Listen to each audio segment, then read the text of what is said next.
साथीहरू अहिले हामी पाँचथर जिल्लाको यो फिदिम नगरपालिका वार्ड नम्बर 8 अवस्थित साधुटार भन्ने ठाउँमा आइपुगेका छौँ। यो एकदम साह्रै रमणीय स्थल छ र यो पर्यटक स्थल पनि हो। तर यहाँनिर अलिकति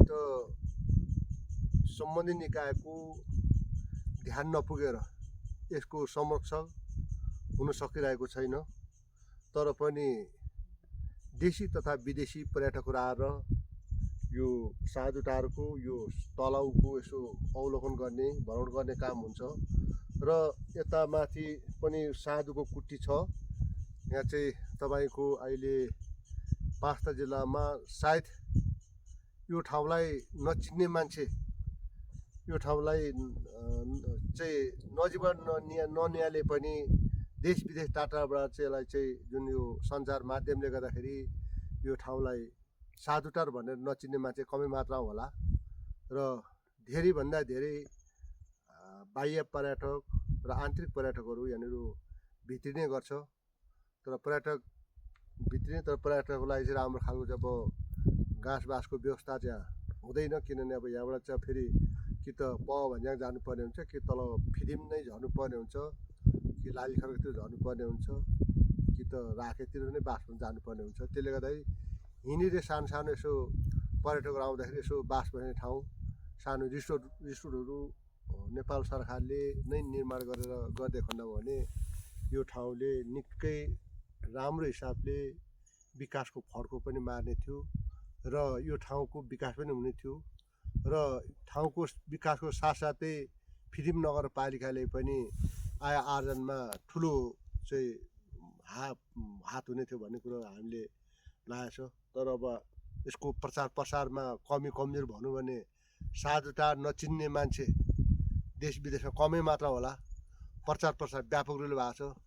तर प्रचार भएअनुसारको साधुटार कस्तो नै होला वाह भनेर अब पर्यटकहरू हेर्नलाई उत्साहित हुन्छ। तर यहाँ आएपछि खासै साधुटारको बेसमार साधुटारको रूपरङ हेरेर उनीहरू आफै निराश भएर फर्किरहेको हामीले पाएका छौँ।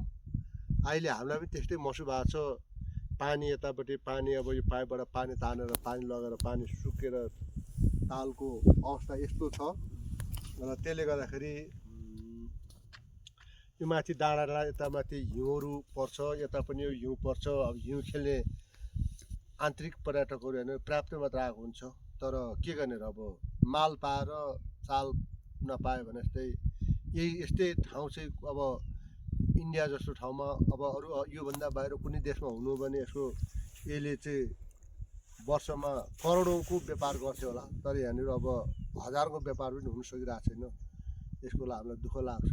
र अब यो मैले अहिले भन्दै गर्दाखेरि के भन्नु, नेपाल सरकारलाई, संस्कृति तथा पर्यटन मन्त्रालयलाई र सम्बन्धित निकायलाई म के आह्वान गर्छु भने तपाईँहरू पनि यतिको यो रमणीय ठाउँको लागि ध्यान दृष्टि जाओस् र यो ठाउँको विकास होस्। यो ठाउँको विकास हुनु भनेको राष्ट्रको विकास हुनु, राष्ट्र विकास भनेको देश विदेश हाम्रो देशको परिचय दिनु हो। त्यसले गर्दाखेरि सम्बन्धित निकाय ध्यान जाओस् भन्ने मैले सम्बन्धित निकायलाई अनुरोध गर्छु। धन्यवाद।